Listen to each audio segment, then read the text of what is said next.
In this video, I'm going to teach you how to email or export reports and dashboards in HubSpot.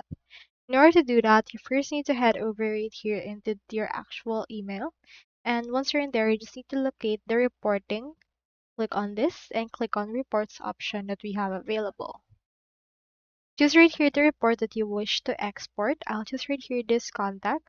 Let me just click onto this box right here. And from in there, you can see this actions option. Now click on this and you can manage the tags or restore as well your deleted reports.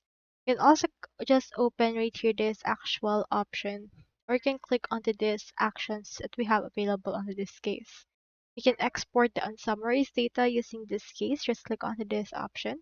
And from in there, you can choose the name of the export, the file format, and click onto the export option right here. Once we're done with this, as you can see, the file is being prepared and it will send a link into your actual option or into your actual email.